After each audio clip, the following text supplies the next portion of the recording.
35. Yes, I know. I need a haircut. My hair is getting incredibly long. I really should get a cut. Maybe sometime. Sorry it took me a while to make this video. It was mainly due to finals that I didn't really have the time to make it. But since it's the weekend and I have nothing else to do, I thought I'd just make it now, just to get out of the way. Anyway, Mario Kart 8. Everybody's been talking about it. It's the big hit on the Wii U, and the Wii U is now finally getting some sales now that Mario Kart 8 is finally out. So how does it hold up? Very well. It actually fixes a lot of the problems I had with the Mario Kart series up until now. Alright, so I guess to start off, I should go over what I thought of the previous Mario Kart games. The only Mario Kart games I really truly played was two of them. Mario Kart Wii and Mario Kart DS. Now, I want to just stretch that these two are not bad games. In fact, Mario Kart DS and I guess Mario Kart Wii are still good games. Let me get that out of the way now. Especially Mario Kart DS. If you are a fan of kart racers, Mario Kart DS is definitely a good handheld kart racer to get. From what I've heard, Mario Kart 7 is better, but still, it's a good Mario Kart game to pick up, especially if you're a fan of snaking and stuff like that. Personally, I don't care for that kind of stuff. My problem with DS, there were very few. One was, and this has actually been a problem with the Mario Kart series that actually is fixed in this one, was the blue shell. I'll get more into the blue shell later on when I discuss that problem.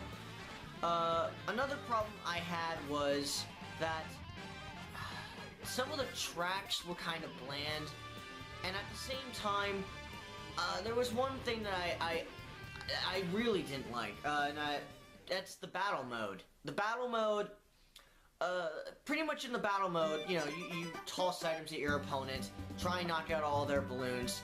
The first one to lose all their balloons loses the battle. It's pretty much, the balloons are a health bar.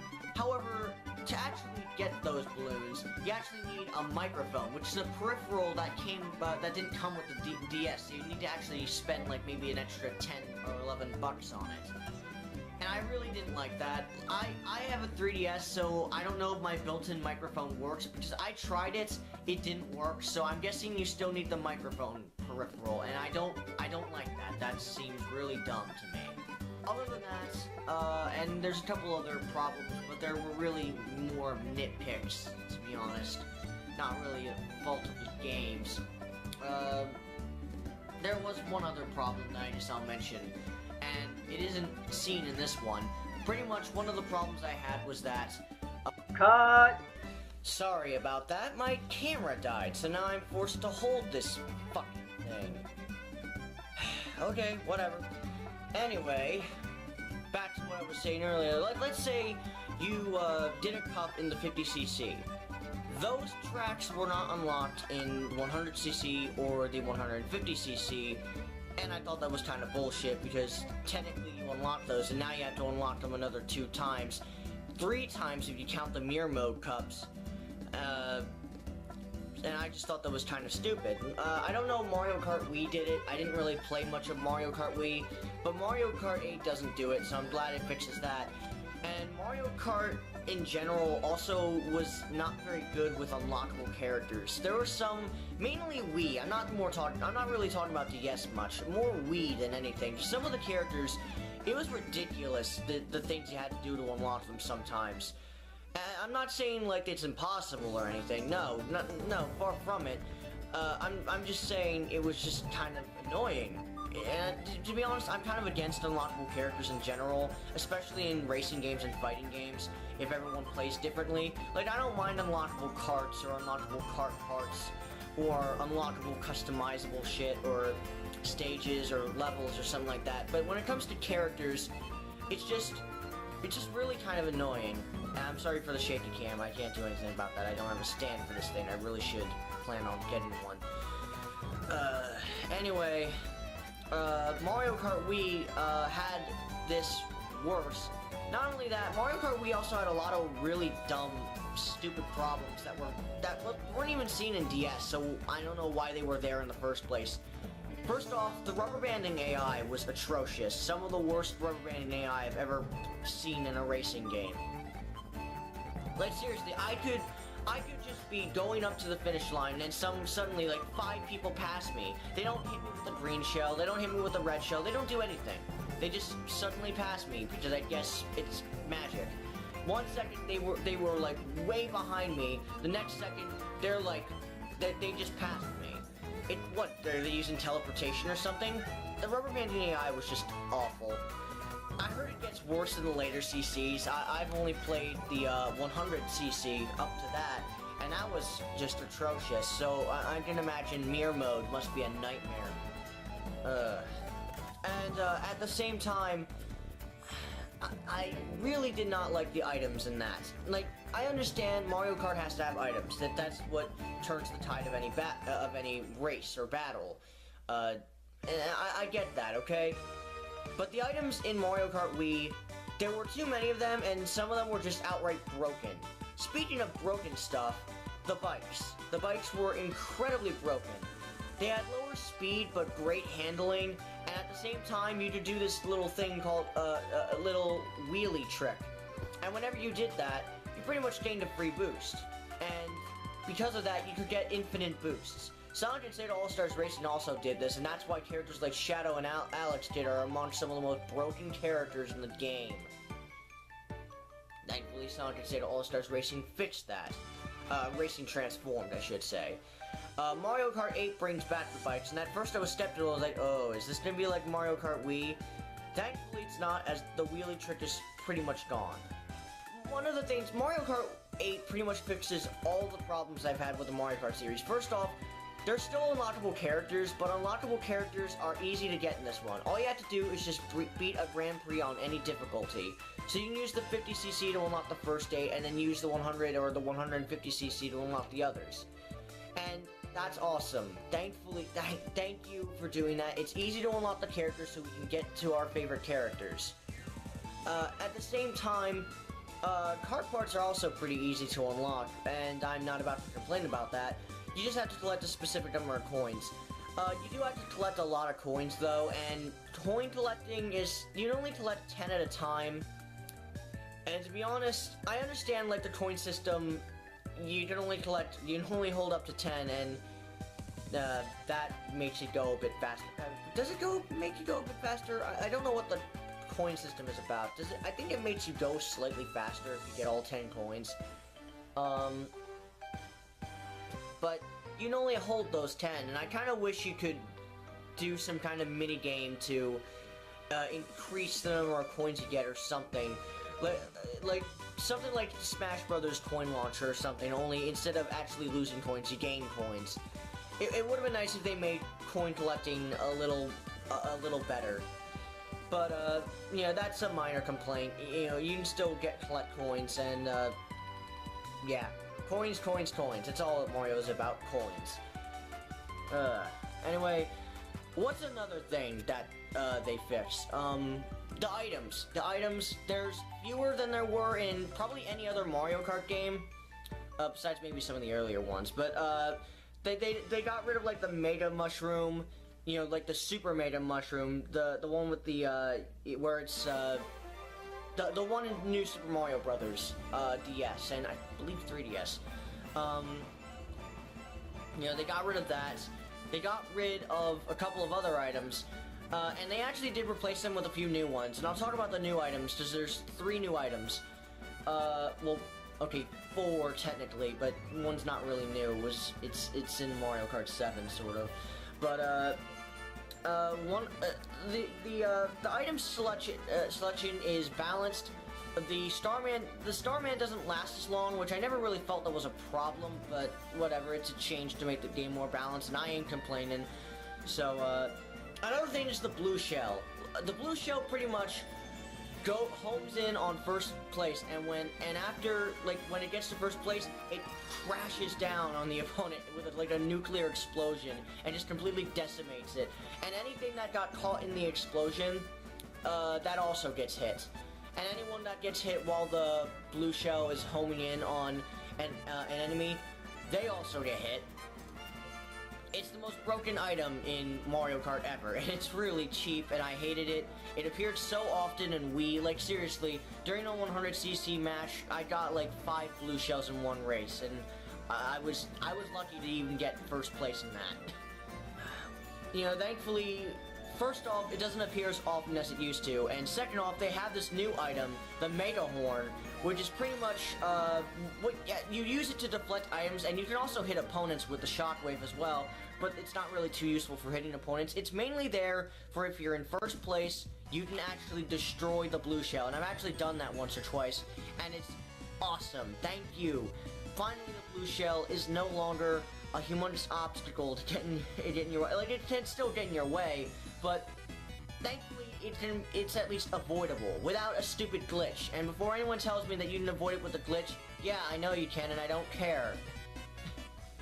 I'd rather have an actual way of avoiding that. You know, so the items are more balanced. The new items are nice additions too. The fire flower pretty much it lets you shoot fireballs everywhere. They don't hit too hard, so they don't knock you back. They don't knock you back real hard. But it is nice that you have like tons of fireballs. So pretty much you can hit multiple opponents with it.